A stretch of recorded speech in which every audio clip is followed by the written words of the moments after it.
Sometimes it happens before you can even name it. A word, a tone, a look, a silence.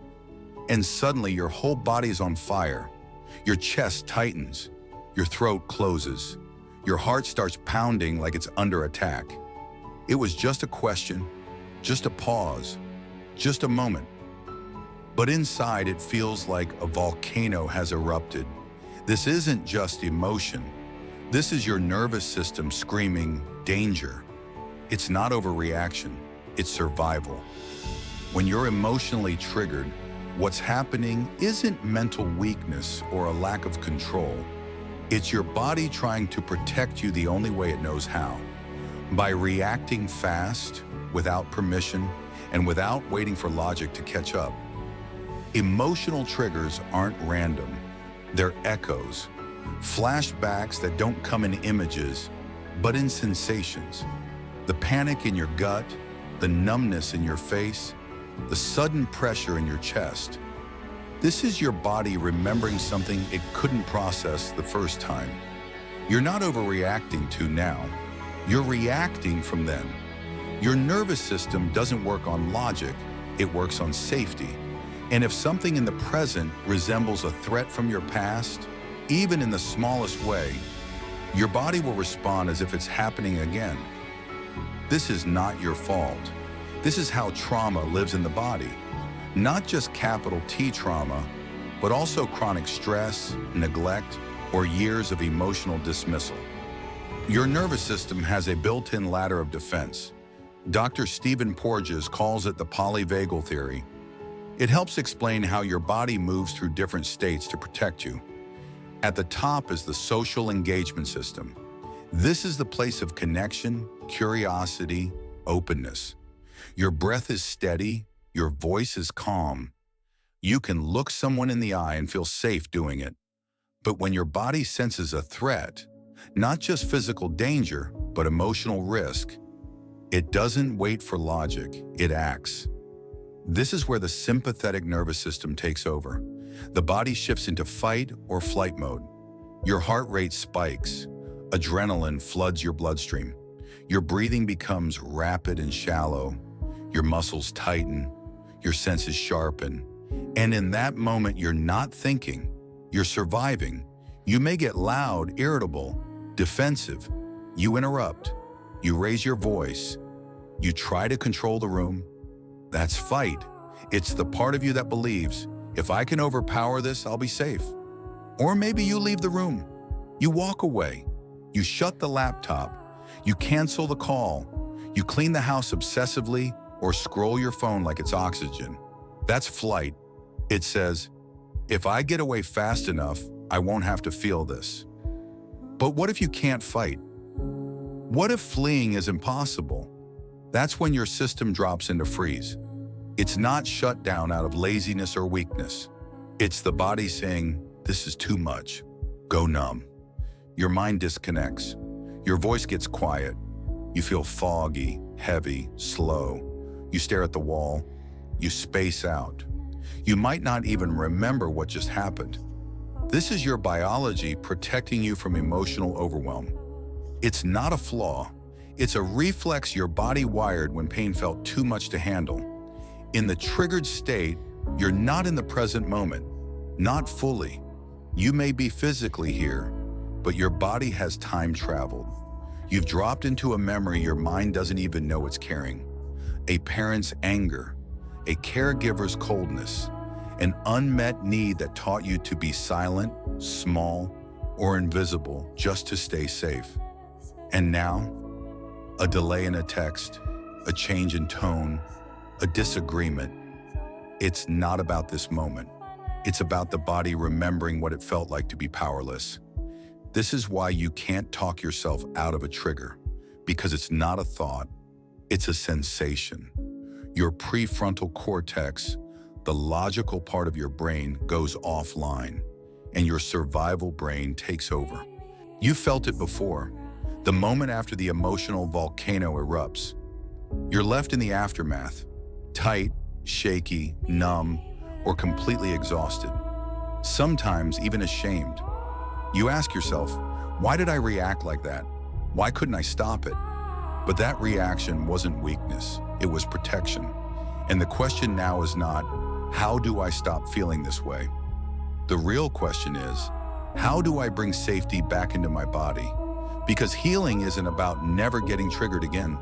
It's about learning how to return, how to come home to yourself, even after the fire. Let's be clear, you don't regulate your nervous system by shutting down your feelings. You regulate by staying with your feelings without letting them flood you. This is where healing happens, not in perfection, but in capacity. Not in controlling the trigger, but in responding differently to its wave. Imagine your nervous system like a container. Every breath, every boundary, every grounded moment, you're expanding that container. So when emotion rises, there's more space for it to move through. That's regulation. That's how we learn to feel without drowning. The key player here is the vagus nerve. It runs from your brainstem down through your body, connecting to your lungs, heart, gut. It's the main highway for messages of safety or threat. When your vagus nerve is regulated, you feel calm and centered. You can breathe deeply, you can speak clearly, you can engage with others. But when it's dysregulated, everything feels like a threat. A raised eyebrow, a tone, even silence. So how do we tone the vagus nerve? Simple actions, slow, extended exhales, humming, splashing cold water on your face, orienting your eyes to a calm space in the room, gently touching your heart or neck. These may seem small, but they speak directly to the nervous system. They say, you're safe now. When your body is activated, grounding can feel impossible, but that's exactly when it matters most. Grounding is how we signal to the body, you are here, you are now. It interrupts the time travel. It pulls you out of the past and back into this moment. Here are a few simple body-based techniques that work. Name 5 things you see, 4 things you can touch, 3 things you hear. This sensory inventory pulls your awareness back into the present. Feel your feet, literally press them into the floor. Name the texture, the temperature, the weight. Hold an object, something cold, something textured. Let it anchor you, orient your gaze.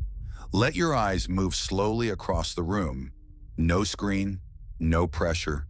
Just look, name, and breathe. Grounding doesn't have to be dramatic. It just has to be embodied. The more often you practice, the more familiar it becomes. And slowly your system begins to learn. We don't always have to run. Regulation begins with permission. Not permission to be calm, but permission to feel what's real without abandoning yourself.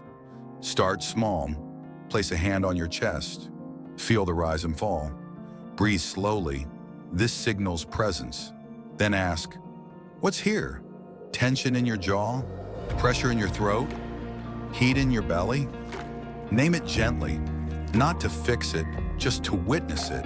That witnessing is regulation, because what was once unconscious is now held with compassion. You might want to move, shake out your hands, sway, stretch. Movement helps release the stored tension the trigger woke up.